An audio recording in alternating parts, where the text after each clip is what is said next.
Merci, Madame le Président. Madame le Président, Mesdames et Messieurs les jurés, ce que veut Ophélie aujourd'hui, c'est comprendre. Comprendre. C'est ce qu'elle demandait en arrivant ici, c'est ce qu'elle attend depuis plus de 2 ans. Voilà tout ce temps qu'elle attend, et elle veut comprendre pourquoi. Pourquoi l'homme, le premier qu'elle a aimé, a tué celui qui était son père et qui était plus pour elle qu'un père, qui était tout. Elle voulait comprendre, et elle a besoin de vous pour repartir avec une réponse à ces questions. Parce qu'Hamlet, depuis 2 ans, a refusé toute réponse. Ophélie voulait comprendre parce que depuis qu'elle est toute petite, elle n'a été accrochée qu'à une chose, la vie, le bonheur, par son père. Sa mère, elle ne l'a jamais connu. Celui qui l'abordait quand elle était enfant, le soir au moment de s'endormir, celui qui l'a guidée quand elle a commencé à apprendre à lire, celui qui a accroché sur le frigidaire de la cuisine ses premiers dessins, tout ça, c'était Polonius. Celui qui a recueilli ses débuts de première confidence quand elle est tombée amoureuse d'Hamlet, celui qui d'ailleurs a assez mal supporté qu'elle tombe amoureuse d'Hamlet, c'est Polonius. Celui qui était encore plus admiratif qu'elle ne l'était elle-même de la famille Hamlet, c'est Polonius. Celui qui l'entourait, qui l'encadrait, qui faisait la cuisine, c'était Polonius. Polonius qui donc admirait la famille Hamlet. Polonius qui était serviable, qui était gentil, qui a été traité de bouffon par Hamlet dans la procédure. Hamlet en garde à vue, Hamlet devant le juge d'instruction continue à traiter celui qui a failli être son beau-père mais qui l'a tué. Il le traite de bouffon et il vient vous dire aujourd'hui « Ah mais ça c'était gentil ». C'était gentil de le traiter de bouffon, mais Ophélie vous l'a dit, pendant que Polonius était vivant, surtout avec lui, il se comportait comme un salaud. Alors, Polonius était serviable, servile presque, on dit certains, tellement il était gentil. Il était maladroit, il était là un peu partout, tout le temps. Il ne travaillait pas beaucoup à part ses services. Et il a commencé à avoir peur. Il a commencé à avoir peur pour Ophélie, parce qu'Ophélie était sa fille, et parce qu'Hamlet faisait peur. Il a eu peur pour Ophélie, et Ophélie, très pudiquement, a dit non, ce n'était pas des maltraitances ce qu'Hamlet avait avec moi. Il me prenait fort par les poignets, et puis il me secouait, et puis c'était tout. Elle n'a pas parlé de ce qu'elle vivait de souffrance morale, elle n'a pas parlé des rebuffades d'Hamlet, elle n'a pas parlé de son narcissisme, elle n'a pas parlé de la souffrance qu'il faisait endurer à tous ceux qu'il connaissait. Ophélie n'est venue parler de rien de tout ça, parce qu'elle ne venait pas couler Hamlet. Elle vient simplement demander aujourd'hui la vérité.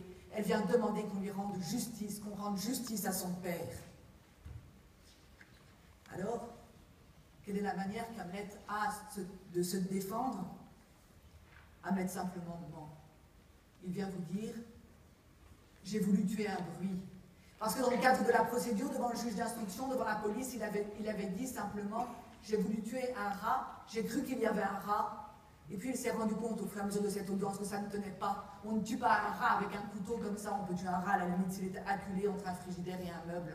On peut tuer un rat quand il est dans un piège à rat. On peut tuer un rat surtout quand il est dans une cave, c'est-à-dire à sa place. On ne tue pas un rat qui se promène sur une étagère en lui donnant un coup de couteau, le rat s'enfuit. Et ça, il le sait très bien, Hamlet. Alors, plutôt que de s'enferrer dans un mensonge qui n'aurait pas pu porter de fruit, il en prend un autre, un juste à côté. Il a voulu tuer un bruit ce soir, voilà ce qu'il vous dit. Et voilà ce qu'elle doit entendre, voilà ce qu'elle doit supporter. Il a voulu tuer un bruit, et tout à l'heure j'ai entendu l'avocat d'Hamlet qui osait évoquer le fait qu'elle aurait été en boîte de nuit. Oui, le lendemain de la mort de Polonius, elle était en boîte de nuit avec des amis. Parce qu'Hamlet lui avait dit qu'il ne voulait plus d'elle, et parce qu'elle cherchait à oublier cela, et parce qu'elle ne savait pas que son père était mort. Mais bien sûr, elle n'y aurait pas été, si elle avait su ce qui s'était passé. Et surtout, le soir même, aux douleurs extrêmes pour elle, elle était à côté de son père quand il s'est fait tuer. Elle était à côté, elle a entendu qu'il criait au secours. Et Hamlet vient vous dire, personne n'a crié au secours. Et dans le cadre de la procédure, Gertrude, la mère d'Hamlet, disait que personne n'avait crié au secours. Et ce soir, Gertrude s'est coupée en disant, oui, en fait, c'était moi qui ai crié au secours. Elle ne l'avait jamais dit auparavant. Et tout d'un coup, c'était elle, ce au secours existait. Ce au secours a existé, c'était Polonius qui l'a dit. Et elle, Ophélie, était juste à côté et s'est précipitée parce qu'elle a eu peur pour Hamlet. Elle avait peur pour Hamlet. Polonius avait peur pour sa fille à cause d'Hamlet. Elle s'est approchée de la chambre, elle a demandé que se passe-t-il, et Gertrude a dit non, non, rentre chez toi, ce n'est rien. Si ça avait été un accident, à ce moment-là, il était facile que la porte s'ouvre, dire c'est atroce, Hamlet était fou, lui donner un coup de couteau, viens voir ton père. Il y a eu plusieurs secondes entre le coup de couteau et la mort réelle de Polonius. C'est dit par le rapport d'expertise qui vous a été cité tout à l'heure. Elle aurait pu avoir son père dans ses bras au moment de son dernier soupir et on l'a mis dehors pour enrouler Polonius dans un rideau, le mettre sur le balcon, le couvrir de vieux objets pour le cacher et après aller le porter 36 heures plus tard parmi des voitures pour faire croire qu'il était mort dans une bagarre de rue. Et c'est là où on vient vous dire qu'il faudrait croire à la thèse de l'accident. Il faudrait que non seulement vous y croyez, mesdames et messieurs les jurés, mais surtout qu'elle y croit et qu'elle dise au Hamlet, je t'excuse. Hamlet qui, lui, ne pense qu'à lui, à qui on demande, vous avez toujours de la peine de la mort de votre père, et qui répond, ça va beaucoup mieux, c'était il y a 2 ans et demi.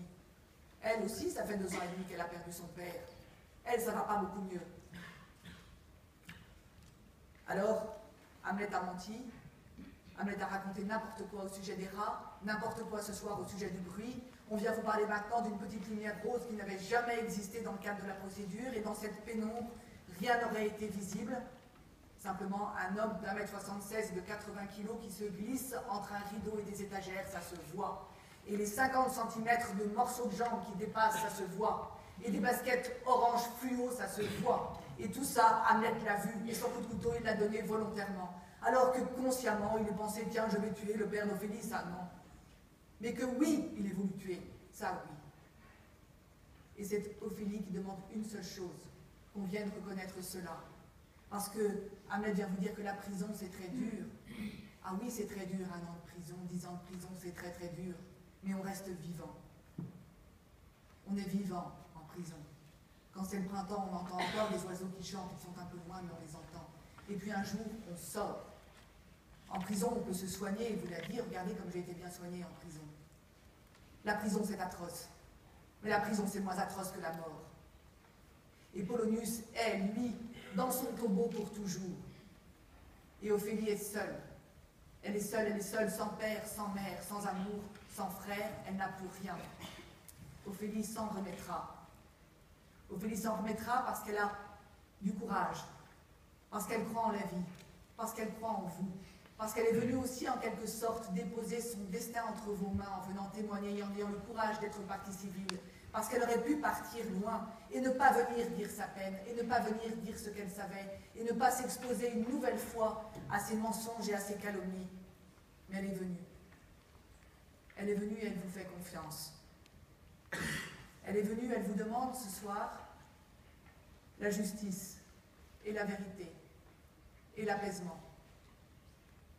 Elle vous demande de prononcer quelque chose qui rende aussi la paix à Polonius. Parce qu'Hamlet vient parler et reparler de son père mort qui est venu se plaindre d'avoir été empoisonné. Et Ophélie, pudique, ne vient pas dire que son père se plaint. Mais aujourd'hui, elle a besoin d'une chose, c'est que son père ne soit plus traité comme un bouffon, comme un rat, comme un bruit, comme un salaud. Elle a besoin que son père, aujourd'hui, soit rétabli dans son rôle de victime. Ophélie, ce soir, mesdames et messieurs les jurés, a besoin de vous. Ce soir, elle demande que vous lui rendiez justice. Je vous remercie, maître. Madame l'avocate générale, vous avez la parole.